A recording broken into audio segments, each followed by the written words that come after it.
Bab 119. Keberangkatan rombongan Rico kali ini tidak terlalu ramai.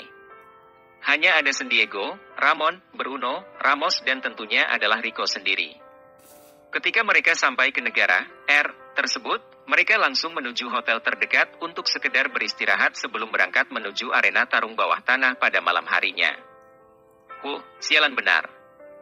Aku bahkan tidak mengerti dengan bahasa yang mereka gunakan. Kata San Diego mengeluh. Aku khawatir dengan Rico. Apakah dia bisa mengerti dengan apa yang disampaikan oleh pembawa acara nanti? Kata San Diego lagi menyuarakan kekhawatirannya. San Diego, perlu kau ingat bahwa sebelum aku menjadi petarung, aku adalah mahasiswa di perguruan tinggi. Dan aku menguasai 7 bahasa dari 7 negara berbeda. Kata Rico sambil menatap sinis ke arah San Diego. Bagus jika begitu Rico. Maka kau bisa menerjemahkan apa yang mereka katakan kepadaku.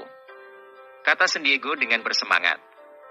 Aku datang ke sini untuk bertarung dan memenangkan pertarungan. Bukan untuk menjadi penterjemah MU San Diego. Kata Rico mengungkapkan keberatannya dengan usulan San Diego yang dia anggap tak tahu malu itu. Mendengar Rico menolak dengan tegas, San Diego hanya bisa mengertakkan giginya saja sambil menggerutu dalam hati. Anak setan ini. Semakin lama semakin kurang ajar saja. Tunggulah. Saat ini aku sedang memerlukan MU. Jika saatnya tiba, kau tidak lebih dari seekor anjing yang akan mengemis kepadaku demi sisa makanan. Kata San Diego dalam hati. Ayo Rico, cepatlah. Kau harus segera mempersiapkan diri. Jangan pikirkan hal yang tidak penting dan fokuskan perhatian kepada laga yang akan kau lakoni malam ini. Kata Ramos sembari mendorong punggung Rico agar terus berjalan. Malam yang ditunggu-tunggu pun akhirnya datang juga. Kini di depan hotel tampak beberapa mobil sedang parkir menunggu San Diego dan rombongan. Pihak penyelenggara telah menyiapkan jemputan dengan tujuan untuk memudahkan rombongan San Diego agar tiba tepat waktu di area arena pertarungan. Begitu rombongan San Diego keluar dari hotel, para supir yang menunggu mereka pun segera memberi hormat dan membukakan pintu untuk Ramos dan Rico. Setelah semuanya siap, maka mobil itu segera bergerak dengan kelajuan tinggi kemudian berbaur dengan pengguna jalan raya lainnya di negara itu. Sebaik saja mereka sampai di arena pertarungan itu, tampak sorak-sorai dari para hadirin menggema. Dari setiap sorakan itu, tidak sedikit yang mencibir ke arah Rico. Lihat anak itu. Apakah dia datang ke sini hanya untuk mengantar nyawa? Kata salah seorang dari hadirin. Ini gila. Semangat seperti apa yang dimiliki oleh anak itu. Apakah dia tidak tahu bahwa lawannya kali ini adalah Harlev? Kata yang lainnya lagi. Tuannya sama sekali tidak memikirkan resiko yang akan menimpa anak itu. Masa depannya masih cerah. Wajahnya juga tampan. Sangat disayangkan jika harus hancur oleh keganasan Harlev. Gumam salah seorang hadirin sambil menggeleng-gelengkan kepalanya. Biarkan saja. Itu bukan urusan kita. Yang jelas adalah bahwa kedatangan kita ke sini untuk bertaruh. Siapa jagoan kalian? Tanya lelaki yang memakai jas warna coklat kepada mereka yang berbisik-bisik tadi. Aku jelas akan memilih Harlev. Aku juga. Aku pun sama. Jelas aku tidak ingin mengambil resiko dengan menjagokan pemuda itu. Kini keadaan benar-benar sangat berisik, membuat pembawa acara langsung saja memberikan kata sambutannya. Harap tenang. Harap tenang. Tuan-tuan para hadirin sekalian. Malam yang kita nanti-nantikan telah tiba. Malam di mana akan ada pertarungan yang akan mempertemukan 2 orang lelaki yang dijagokan oleh majikan mereka masing-masing. Namun itu tidak terbatas kepada para hadirin sekalian andai di antara kalian ada yang ingin mendukung salah satu dari kedua petarung ini. Seperti biasa, kalian bisa memasang taruhan untuk jagoan Anda. Saat ini yang berada di sudut merah adalah Harlev. Dan yang berada di sudut biru adalah Rico. Silahkan Anda memilih untuk mendukung yang mana saja dari kedua orang ini. Kata pembawa acara.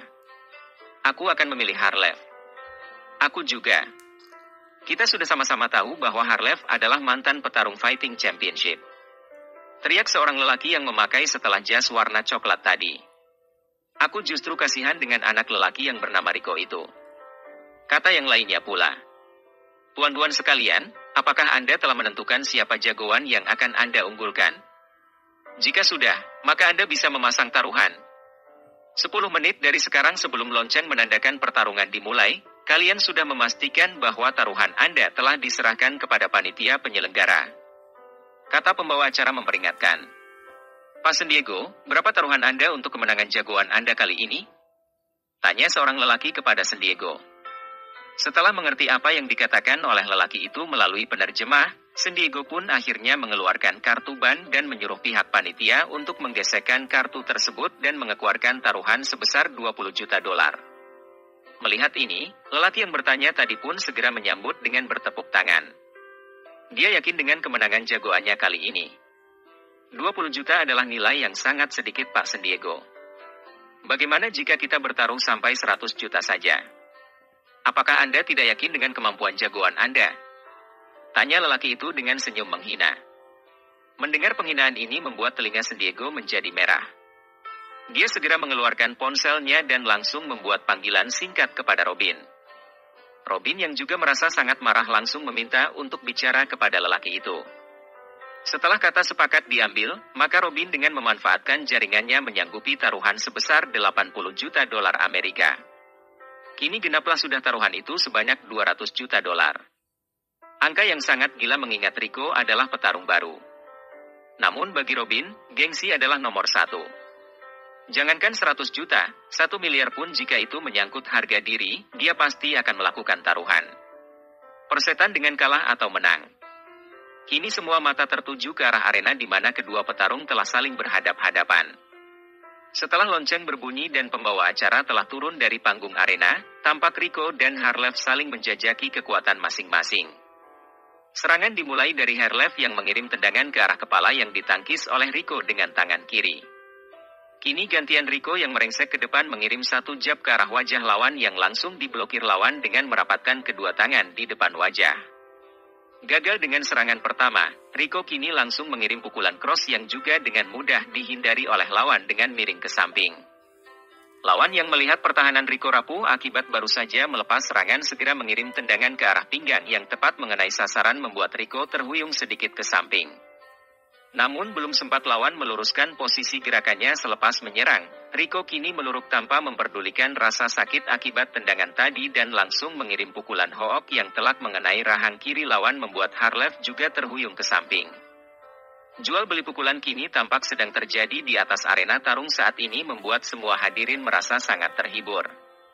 Sama seperti ketika melawan Korakap, kini semua hadirin yang tadinya meragukan kemampuan Rico berbalik tercengang karena Rico mampu mengimbangi lawan. Aku sangat puas melihat pertarungan ini. Andai kalah, aku tidak akan menyesal. Ini adalah kepuasan tersendiri bagiku. Kata salah seorang hadirin yang ikut bertaruh. Tidak ada yang menduga anak muda itu cukup liat. Mereka sama-sama tangguh. Sama-sama alot dan sama-sama berdarah-darah. Saat ini hanya yang memiliki energi dan daya tahan tubuhlah yang akan keluar sebagai pemenang. Kata seorang lagi yang melihat pertarungan itu tanpa berkedip. Lihat saja. Faktor umur sangat menentukan saat ini. Aku melihat Harlev sudah mulai keletihan dan lawannya masih dalam keadaan segar bugar. Rico itu pintar.